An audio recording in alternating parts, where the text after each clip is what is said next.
Welcome to the American Classroom Podcast. I'm the host, Jared Taylor. I'm with my co-host, Lindsey Crosland, here today, and we are looking forward to having a conversation on the importance of the creative arts in the K-12 space. It's a topic we covered a little bit in a couple of other episodes before, but we're going to take a different angle this time, and we have a special guest, Josh Nelson, who's with us today. Hey, Josh, how's it going? I'm doing great. Thank you for having me.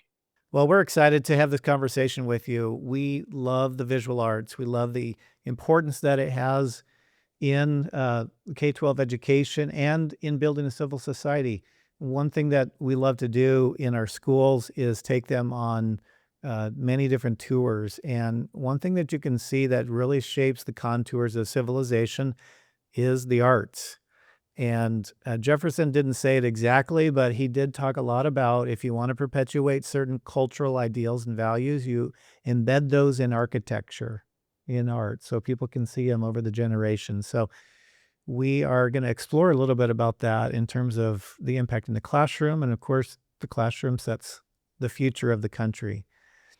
So Josh, let's start with a little background because I know that you've done a little bit of work with the heritage schools that American Classroom's affiliated with, but maybe tell a little bit of our listeners your background, how you got into this, and a little bit about maybe what you're working on these days. Yeah. Thank you. So my background comes from digital illustration. I've when I was growing up, my mom would put pictures in my room and they were motivational pictures. They're like the ones with the big concept on the picture and then there's something explaining the concept, like with a black border around it. Don't know if you guys have seen what's about. Um And in my room, they were always there, and I didn't realize the impact they had until I left my house when I got older. And after I left, I realized how much that kind of shaped me, and looking at those things on the walls kind of helped me to remember important values like persistence and gratitude um and humility and all sorts of things like that. And so since I was a little kid, I've always been obsessed with drawing and making pictures and everything. And when I got the opportunity to kind of decide to move that into a business, I went through a lot of thoughts on how to do that. And this motivational picture idea kind of came up during that. And I was like, oh, that would be cool if I could make some pictures similar to that impacted me when I was a kid. And made some made some historical figures. It was like Ben Franklin, Abraham Lincoln, and Gandhi. And after I made them, I was like selling them at shows and different things to my fans and stuff, and decided to shoot out an email to the heritage schools. I was like, hey, I made some pictures. If they could be useful for education in your schools, I would love to know. And Lindsey responded right away and was like, yeah, let's talk about it. And since then we've been able to collaborate in making lots, 10, 30. I think we're 30 something now, Yeah, I of think is it different heroes. 40? I think we commissioned you for 40 people. Yeah, important women and men from history, Wow. like founders. So he's doing our whole citizenship curriculum for our K-8. And I'm glad you mentioned that because I was trying to remember. I know it's been 4 years ago that we started the commission work, and Yeah. I couldn't remember if we reached out to you or reached out to us. So that you just jogged my memory that you emailed us. Yeah, Wow. And then yeah. I was like, I know just the project. It was very exciting to me. Yeah, and being able to collaborate on all these heroes has just been such a joy for me. And the wealth of knowledge that Lindsay and Shalisa have into history and the people that have shaped it is, you know, super cool for me to learn about and be able to do my best to illustrate them. Um, and then outside of helping the heritage schools with those posters, I've done some board game illustration, and most recently, am developing a picture book and have been doing live caricature, which is kind of fun too. How fun, So fun. yeah, Okay, well, when you make it down to Arizona, then we'll have to take you on a tour so you can see what's on the walls because it might look familiar. oh, I would love that. They look great. And just as for our listeners who are not familiar with who Shalisa is, we just said Shalisa's name, but Ms. Arnold is the principal of one of our K-8 campuses, and she also wrote our entire citizenship curriculum and went through and highlighted all of it. So when you're talking about expertise, that was not mine. That was that was Ms. Arnold's. Um, and then really when this collaboration came up, picked, the main focal people in the book to highlight. And so we're going to have some of these images up on the screen for our audience to see here. But yeah, so it's one of our principals through the Heritage Academy Network who was the one who commissioned like these particular figures. And for anyone listening, we will link to Josh's website. And you have free coloring pages that families can download. And if they want to purchase this art and have them in their school, it has a quote, like you said, like it has a virtue that goes with each person, and one of their famous quotes that ties that virtue on the back of the artwork. So fun for It schools, fun reminds for me of those families. white books. Did you have those white books that had the virtue and then a little story of like Jackie Robinson and courage and I don't know if I had one of did those you books, but I have those? definitely had posters on my You wall had the that were posters? Yeah. inspirational. Remember Yeah, the and so 90s posters? Those are great. yeah, That I'm takes you thinking back about a little how bit. those impacted me in my development, Yeah. just from like seeing the words like gratitude or whatever they were throughout my childhood. So That's good. yeah. So what was your background in art education from maybe elementary or college? Can you share that with us? Yeah, I'd be happy to. So whenever I'm asked this when I'm at a show, my answer is always I graduated from YouTube University. Um, so largely self-taught, but I've had some wonderful teachers over the years. My high school art teacher was a big impact for me. Um, my mom has always encouraged me to develop my arts through either visual arts or musicals. Um, and then in college, I went to BYU for I think 3 semesters before I dropped out. And during that time, I was able to be in some classes with some of the greats. I was taking prerequisites for the animation program, and there are some amazing professors that are involved with that program that I was able to take classes from. And that was just very helpful for my development too. One thing I love about illustrations is the storytelling portion of it. And what I think is really neat is that as we've worked with you on work, we say, here's a person and some background on them. And then you form the way that you represent that person and that virtue and that character that they're displaying in an image, right?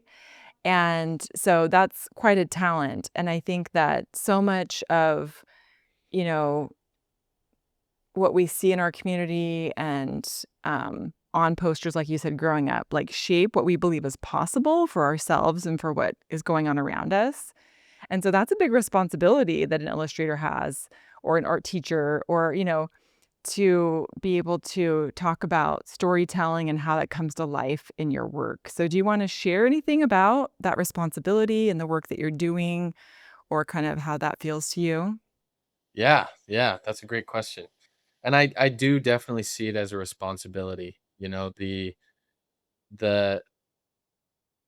responsibility and privilege of being able to create artwork that kids are going to be able to look to and maybe be introduced to this person for the first time and have the inspiration to learn more about their story. What's cool in the heritage schools is, from what I understand, they see the picture and then that whole month they're kind of learning about the story of the person. And so it's really neat to for the kids to be reminded this person encapsulates this virtue. um, and so thinking about the facial expression and the action that the character is doing that kind of captures their essence, I take that very seriously to convey it properly, because it's almost like I'm imagining that the person from history is sort of looking over my shoulder and like, "Are you representing me well?" And kind of daunting when you think about it. These people that have done amazing things, made sacrifices that I can't even imagine, to be able to illustrate them in a way to inspire kids. And so I think that it's a cool thing to know that kids can kind of put a face to the name of somebody from history to sort of get it in their mind a little more. Because I remember from school when I would learn about people and history and stuff, sometimes it would be kind of arbitrary and sort of abstract because I wouldn't really have a face to put to it.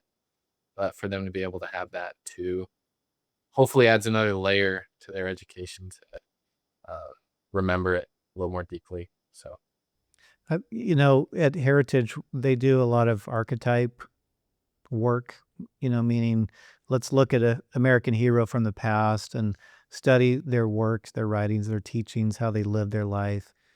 And a lot of that comes from a book, in text. And so to supplement that with illustrations of, how did they look or act, really helps bring that to life.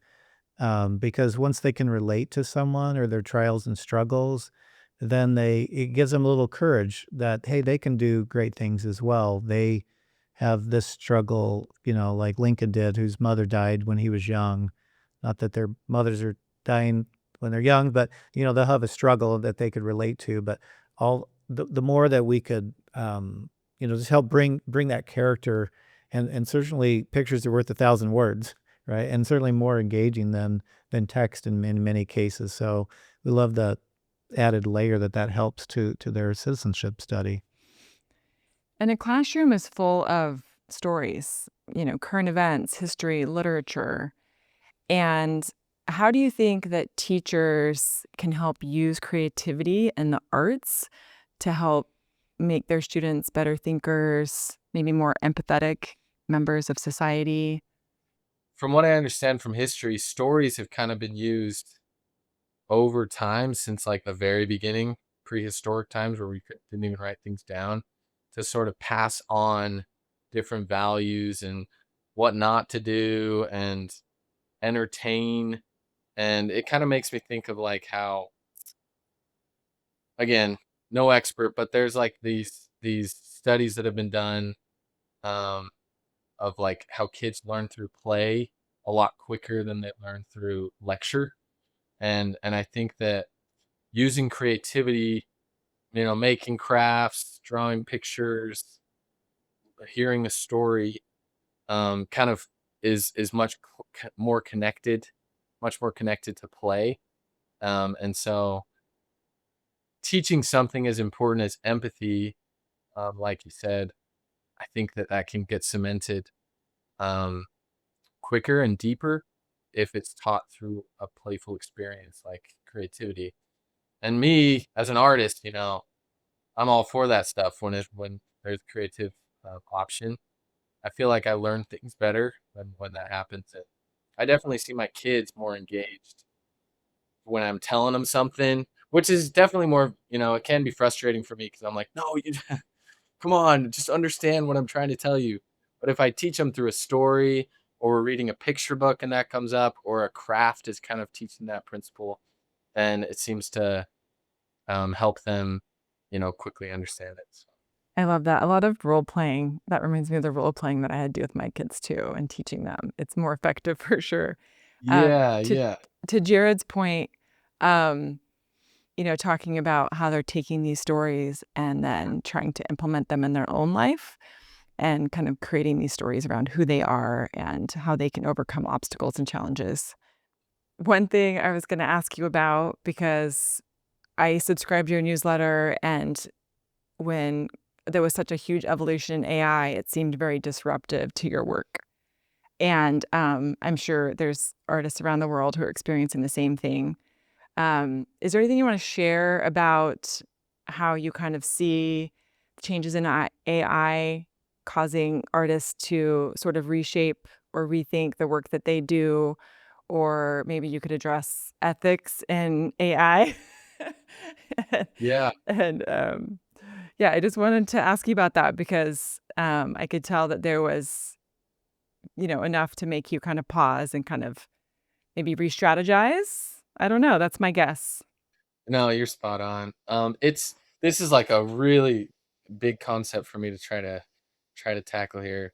But what my mind is going to is when I first saw that someone put in a block of text and an image got created in less than a minute of the block of text that was being described. Um, I began like this existential crisis because growing up, to explain, the existential crisis, growing up, I think with my upbringing and how my childhood was kind of happened, I sort of put value on myself for what I was able to contribute. So if I contributed a cool piece of art, then that means I was, a good artist. If I did well in school, then I was a good student. If I helped somebody, then I was a giving person.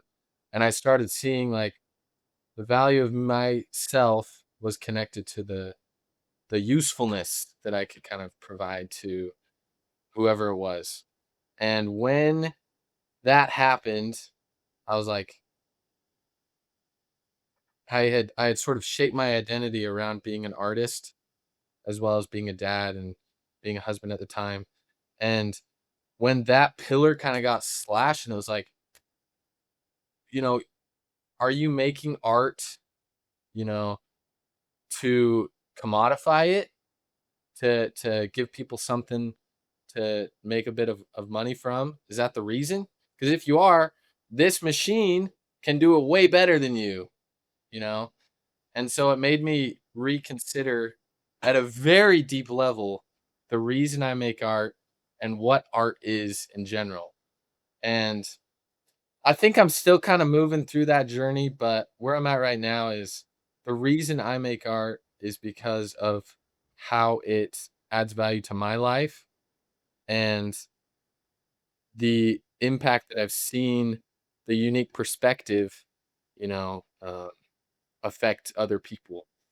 And so it's something that's constantly developing, and I'm sure the technology will only get better. And the ethics around it, I don't know if I want to touch on that too much. There's quite a lot of thoughts about that online with different artists. I I'm sad that the first thing that AI has kind of overhauled in a big way was the arts because I think that's probably the most human part of our culture as a people is kind of the arts. So the fact that that's the first thing the machine went for is kind of sad to me. But I hope that the general sentiment of people as the years go on will still value human created artwork and creativity. I know I still do when I see something and I'm thinking it might be AI, it's a big turnoff for me to purchase the thing or to pay for the experience. I gravitate more toward human things. So maybe the general sentiment of people goes that way, maybe it's not. But for me as a human, I make art because it adds value to my life and can hopefully add value to others. I hope it'll have the effect. I mean, who knows what'll happen, right? But if you think of let me maybe this is a bad analogy, but let's take furniture as an example, right? Everyone knows IKEA furniture is IKEA furniture, right? It's cheap, it's fast, it's quick, it's, somewhat creative, but it's going to fall apart pretty quick and, depending on what you buy. But then you have maybe restoration hardware that really is handcrafted. It's very high premium, and they get a premium for it, and it's always contemporary. It's very much on. To me, that's kind of where I see this going because people are starting to be label. Hey, if this is art generated or text generated by AI, label it. And some people are like, well, is that AI? Okay, and they're sort of dismissing it as the cheap stuff in some ways because they know that there hasn't been the handcraft attention and thought put into it from a human brain versus some CPU. And I mean, I don't know if that analogy is gonna have any legitimacy in the next 5 years, but maybe there's something there where a true artist actually has more premium that they can charge for their work, and they're more desired and sought out because they actually are a human, and not just some robot that is cranking it out on a commodity level that, oh, anybody can do that, but no one can really do the unique, you know um, representation that this particular artist has in their style. Who knows where that'll go. We'll see. I have the same hope. Yeah, I hope that same stuff, man. So, I recently got married and my husband happens to be an artist. And so we had a really interesting conversation about this particular topic before the show. And he had so many good points. And I think a couple of things that I just want to mention is we did talk about how any advance in technology ends up taking jobs. It just ends up, and it's an example. Just because you get a dishwasher and you put the dishes in the dishwasher doesn't mean that you don't have dishes anymore, right? I mean, that you don't have anything to do, I guess was the point. It's that we get to spend our time in other areas of construct, right? So just as like certain things are taken away, maybe small things, all the things that are human, all the things that are more inspiring than technology can provide, those are the ways that we can step up and reinvent ourselves and provide value in ways that technology cannot. And so anyway, I probably didn't make the point very well. But I like thinking that, yeah, no matter where technology advances, it's always going to take some things from us, but allow us more space to grow and evolve and inspire in other ways, I think, particularly in the arts. And so I think that we need to teach that in the K-12 space, as much as we ever had to, just because those human touches in life, those visually inspiring things that you grew up looking at, and I grew up looking at, those are important to like our development and our opportunity to be creative. So a lot of thoughts on the topic about keeping things human in places that inspire. So I think you're right. I think the human component needs to be front and center. I think it's also a responsibility to teach ethics in AI. I know we kind of dodged the topic a little bit, but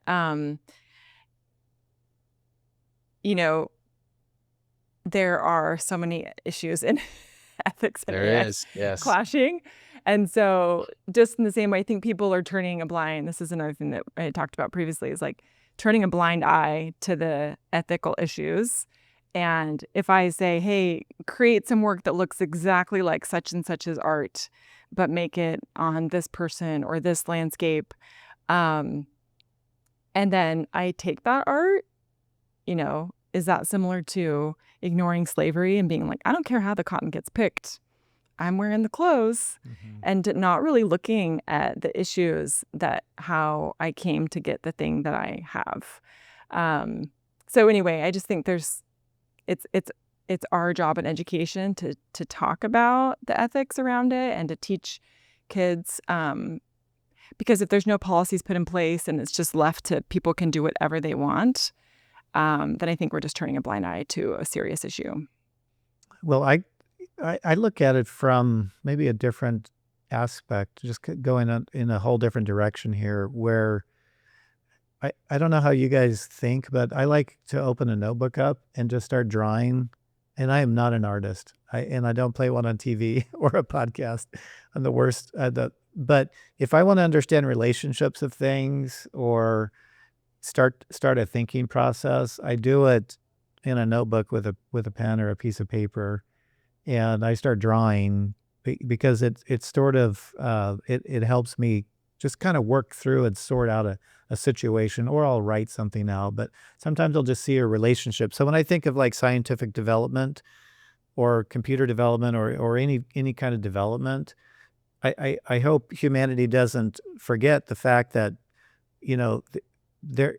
computers are going to come up with ideas, but they're really just rehashed ideas in some ways. The original thinking is still going to be coming from humans, and art is incredibly inspiring to new thought and new relationships and whether it's relationships of color, relationships of physical, properties or chemical properties and coming up with things like that. I mean, the whole idea of like a DNA, the double helix, right? It's all about the visual. You just can't study that idea unless you see it. And so I think in terms of advancing human knowledge and discovery, the role of art is massive. And I don't know that you can AI will have some influence, there's no doubt. I think it'll be a catalyst though, but I think those people that do have great illustrative superpowers, um, I'm hoping that AI will just make those superpowers even better to the advancement of science and advancement of engineering and human progress as well, or give some of those to those people like me that don't really have those, so I can actually contribute in some ways. So, I mean, we'll see where that goes, but I just know when I need to think, I start by illustrating things so I can see these relationships.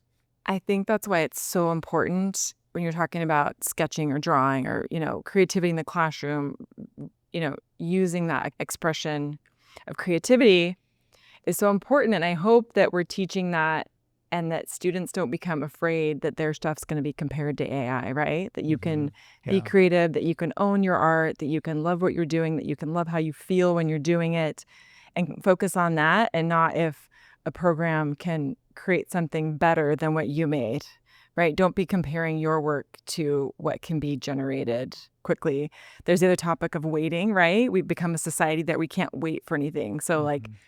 I could commission a book to be illustrated and it could take 3 months, or I could just, say, "Oh, I want some pictures of such and such, and, oh, this'll work," right? And it can be done in 5 minutes. It's like we've become a society that we can't wait for things to be created, um, but there is such a difference in value in those 2 things that were created, and so, anyway, it's also the waiting, but I hope that we keep the focus in the classrooms across the country, across the world in being creative, using your hands, whether it's sculpting or drawing or um, whatever, to process those things you need to Yeah. process, get ideas flowing, move emotions through you. There's so many benefits of being able to do art. So I love that you had this. I don't love that you had an existential crisis. I love that you shared that sort of, development that you went through and the process of deciding and understanding why you do art and what value it brings to you and to others, and that you have confidence in that moving forward in your career. That's awesome. I'm sure there's a lot of other artists who've experienced the same thing. I wonder if other artists have gone through similar stuff. I imagine they have, and I see the lawsuits that are happening that have been created by artists, which kind of prompts a lot of conflict around this topic. But I like that you mentioned the power of the journey of art. Like, it's almost like if I was gonna do something in my house, I could either hire somebody to do it, which probably do a better job, or I can DIY it. And when I DIY it, I learn so much that I never knew before, and I grow as a person. And I think that's true with art. Like, if you just kind of prompt something and spit out an image, you miss that opportunity to gain this new skill that can, you know, help you in ways that you can't even imagine right now. I think that's true for music, visual arts, um, poetry, like anything. Well, we appreciate you having you on the show today. I thought maybe as a last question, unless Jared has one, do you have any teachers or mentors who kind of shaped? I know you said the posters on the wall and your parents kind of influenced that, but do you have anyone who has kind of shaped the way that you do art or see art in your life? And definitely, yeah. There's some artists that I've come across in my life that have absolutely shaped my mindset around art and the art itself. Um, so to name a few, I was actually just barely talking about this over the weekend, looking through my old how to draw books from when I was a kid, and yeah, there's a couple by this artist named Ben Caldwell, and the understanding that that artist has of shape language. He makes comics nowadays, but his how to draw books were so influential for me as a kid, of the shape language and how he talks about conveying emotion through the artwork was very helpful for me. Also, there's a book called oh no, I'm gonna butcher it. It's like the 12 Laws of Animation or something like that by the Nine Old Men, which are like the nine original animators of Disney. So Milk Hall, um, oh no, and the other eight, um, that kind of talk through the mentality behind all the animations that they had with the Disney films. And I remember reading that and kind of internalizing how deeply these artists are thinking about this and the muscle memory that they've developed over the years to kind of create the same image over and over again. And that inspired me to just kind of draw all the time to sort of get to that level. Another artist that was very impactful for me is named Sean Galloway. He does like pictures of superheroes and stuff online, but incredible ability to simplify forms and create great gestures through the forms that I found really helpful as I was growing up. And even now, like, well, of course, now I feel like I'm learning something new every day when it comes to art and the way colors interact and the way gesture helps convey an idea, and the way the weights of a line kind of define a form, you know, depending on how much the line is weighted. And there's experts in every single piece of this.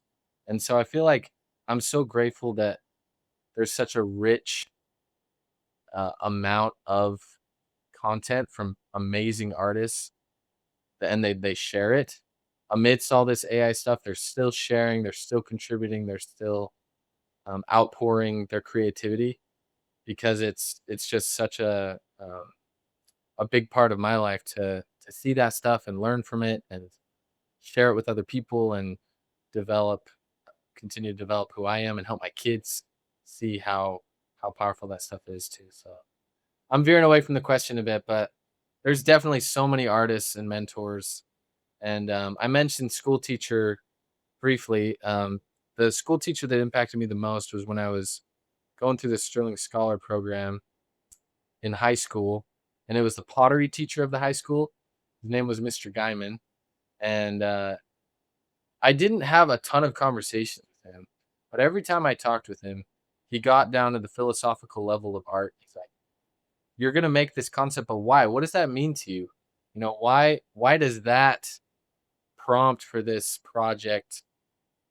Um, why is that going to get you to tell the story that you want to tell versus another way to tell that same story?"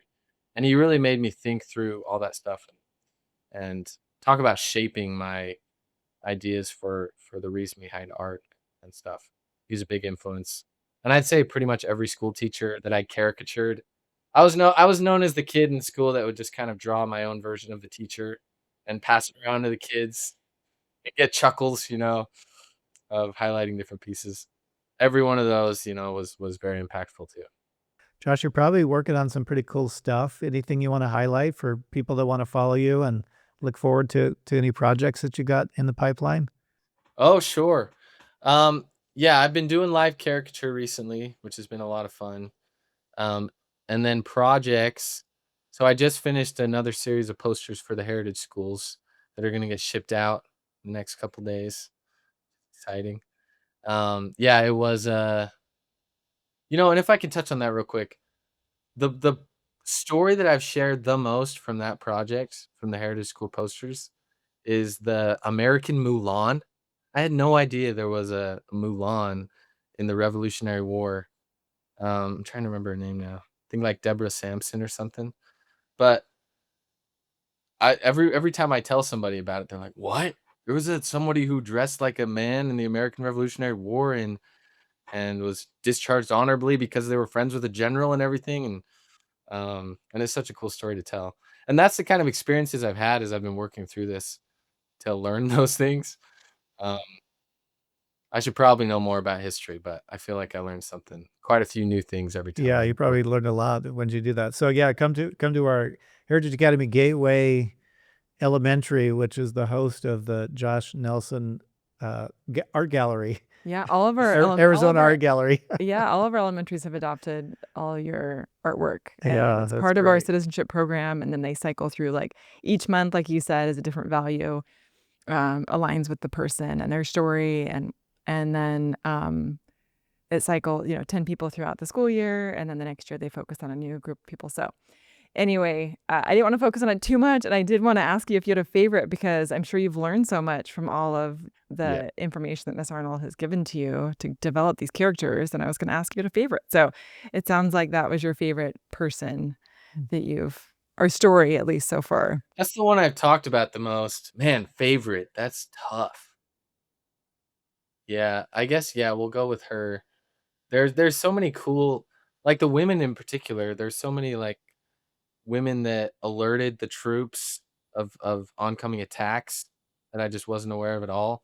These brave, and they were young too, just riding all the way through the night to get to the troops to save so many lives. And yeah, those stories are crazy. Very, very brave, courageous people from American history. It's the best. It's the best. Well, I wish I had my Bob Ross wig on for today's episode. So hopefully it didn't disappoint. But this has been fun, Josh. Thank you. Thanks for sharing your insight. And it's been fun for me to meet you for the first time, which is great. And certainly have seen your work and appreciate it. So thank you. Yeah, and you've been a sponsor of the podcast, so we appreciate your support of American Classroom and for all you're doing to help inspire young people. So we appreciate it. Well, for sure. I'm very grateful for you guys for giving me the opportunity to collaborate over these, several years. Great. And if you want to continue to support American Classroom and hear more of some of these great stories and inspiring ideas of how to build a civil society in the K-12 education, please share this episode with other people. Make sure you follow Josh Nelson because he's got some really great things coming down the line. But thank you for spending your time with us today, and have a good one. Thank you. Thanks, Josh. If you like this episode, please like and share with someone who would find this interesting. We appreciate you listening to the American Classroom podcast today. Thank you. American Classroom is brought to you by Heritage Academy Mesa. Heritage Academy in Mesa, Arizona is a public charter school serving grades 7 through 12. Youth that come to Heritage are not just students, but scholars who are taught by the #1 rated faculty in Arizona. If you'd like to learn more about Heritage Academy Mesa, please visit heritageacademyaz.com and click Mesa.